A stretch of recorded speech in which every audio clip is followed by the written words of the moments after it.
decided to start with this one because this one is the most depressing.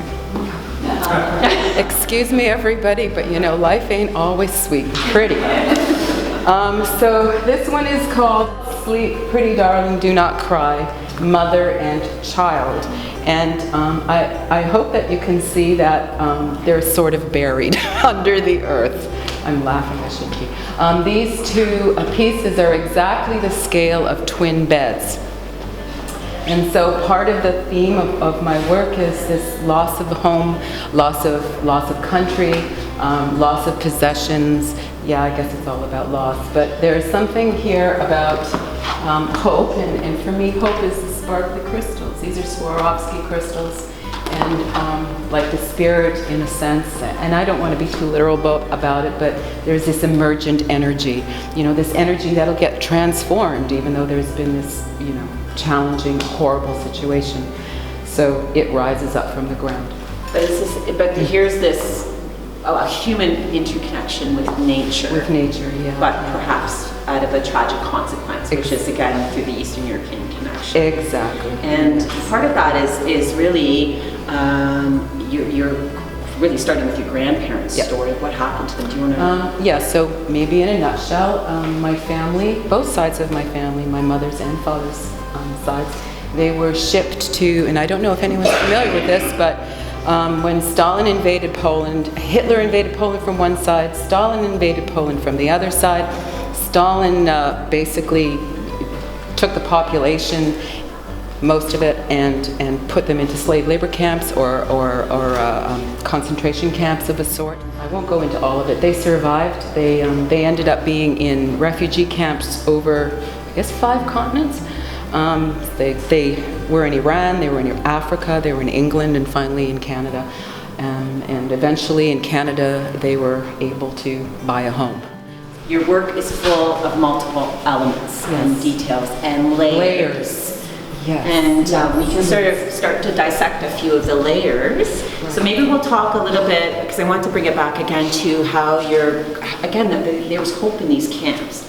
And a lot of that was also hope, but also keeping busy. And you say that your grandmother crocheted a lot. Yeah, she whenever she could get yarn or something, she would crochet. She'd have a little crochet book, and she would make these little doilies. I think they traded them sometimes for food and things like that. So I started doing these giant doilies, and the doilies got quite large, and boy, I'd like to do them even bigger. And they're earthy. They're made out of jute, and jute, when you look at jute, it's got little pieces of straw and seeds and all kinds of stuff in it, and I thought, oh, that's just so perfect. And so I look a lot at the ground. I take a lot of photographs of the earth under different conditions. So I just thought, oh, wouldn't it be an interesting thing to start replicating that experience? So instead of painting a painting of the ground or a landscape, I wanted to make it look like like the earth was, like it just sort of happened. Like I actually cut a piece of it out, and there it is. Those are owls, those are chipmunks. The ubiquitous chipmunk is everywhere. Yes. Thank goodness, they're just beautiful little creatures. Yeah. And so this is that's more, you know, forest floor. When you go into the deep part of a forest or a wooded area, and it's, you know, this wet, rich earth, grasses, mosses, things like that. I love this little vault, and I love it for like the kind of dark reasons. But it's like a little prison cell or something. But I've transformed that little cell. Anyway, I wet the floor, and then I painted it white, not full white, you can still see all the bricks and everything. And then I laid down a whole bunch of sparkles. And then there's all these cast resin snowflakes, but they have little green roots emerging from them. So it's not up on the walls, it's down on the floor. So it was my way of making that little space. And Annette had the great idea of lighting it up there, so it's like the light draws you up and then casts its way down onto the floor. Right. Yeah, so we were talking earlier about how a really large work is one type of experience. It sort of takes something that's intimate, like a crocheted tiny doily, into a much more of a monumental kind of statement. So you're more physically involved. As I mentioned before, it's more expensive. and a lot heavier. And you know, if I went beyond this scale, then I'd really be in trouble. I would like to, though. Those are wolves, by the way, and yeah. So these pieces are called Infringements, and they are the images, folk images of 8 countries that were invaded by the USSR. And each of the countries, you researched sort of the folk stories of each country. Yes, folk stories, folk imagery, mostly the folk imagery from those countries, and I borrowed the folk imagery in each one of these. So that's what these interiors represent. So they're I mean, I've interpreted them. They don't look exactly like they would have looked at on a plate or anything else, but fabric, clothing, you know, I sort of borrowed imagery from all of that. So they're sort of replications, whereas the work on the other pieces is more my fanciful, like my imagination. Yeah. So Ukraine, Crimea, Poland, Bulgaria, Czechoslovakia, Hungary, Estonia, Norway. The bees, and you know the bees are having a really hard time. Thank you, Monsanto. Yeah, so they're important, and that's a flower in there. I don't often use like the faux flower, but it was just so perfect and beautiful, and the bees are drawn to it. Yeah. That was in honor of the foxes that I saved in my neighborhood from a hideous death at the hands of mange. I don't know if anyone's familiar with foxes and coyotes and mange. It's a horrible, horrible disease. It's what is this? Skin parasite, and literally sucks the blood out of them. They get weak. They don't eat anymore, and they just die. And their fur like falls out and it ends up being matted and crusty. It's hideous. This one is called Once There Was a Way to Get Back Home, which is, some of the lines are from Beatles songs, Golden Slumbers. I don't know if anyone knows that. Yeah, which, it's such a beautiful song, and it hits the right note. Yeah. We've got our spring peepers. Yep, spring peepers. Does everybody know spring peepers? Little tiny pink frogs that are the joy of my life in the spring. The whole place is just chirping away with spring peepers. Billions of little frogs getting it on, having the best time of their lives.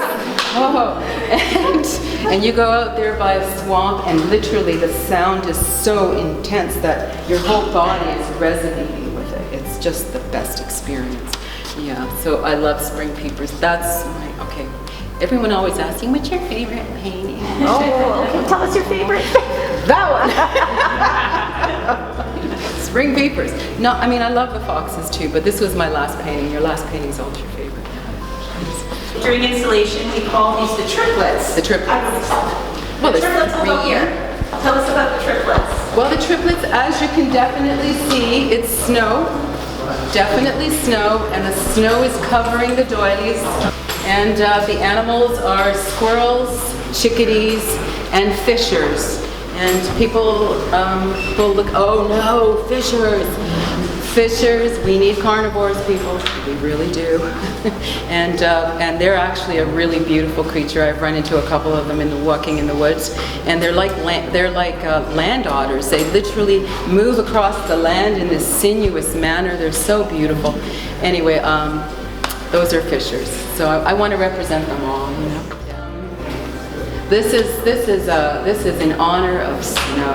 Snow, perfect, absolutely perfect snow. And everything that you know comes up out of it. I love the look of it melting. It's absolutely beautiful. And so when you go in here, there's a tree hanging from the ceiling. There's 3 beds, and you know I've created this sort of painted on the gallery floor. I've used a product called gouache, white tempera kid stuff. In this particular piece, all of the snowflakes have been cast as well. I made molds for the snowflakes, and emerging out of the snowflakes are roots, and they've been layered with many, many layers of clay slip. And in the base of these beds are Queen Anne's lace. And Queen Anne's lace is a symbol for sanctuary. because when they die, they create little nests. So both of those beds have Queen Anne's lace in them. Yeah. And the bed's floating. Why? I can't always answer those questions. It just seemed to make sense that the bed is coming up with the roots, and you know, I guess it's got an up and a down side. In a way, it's like an ascension. You know, something's being lifted up and allowed to float above all of the challenges. So women's work being undervalued and thought to be unimportant. So I think that's also, you know, in view of my grandmother and her doilies and my thoughts about it, it's sort of like honoring that in the work as well, and taking it to a different place, enlarging it, making it a bigger statement again. Yeah. So yeah, I mean, there is that dialogue in the art world a lot. You hear a lot of things being kind of taken up that were ignored. So things like fabric arts, things like, you know, like the doilies. Also, all of that sort of undervalued work, or thought of just as a, you know, or just a craft. Because there's the high art tradition, and then there's kind of like the low art tradition, the kitsch art, or the unimportant stuff. So I think this is kind of the democratization of creativity in a way.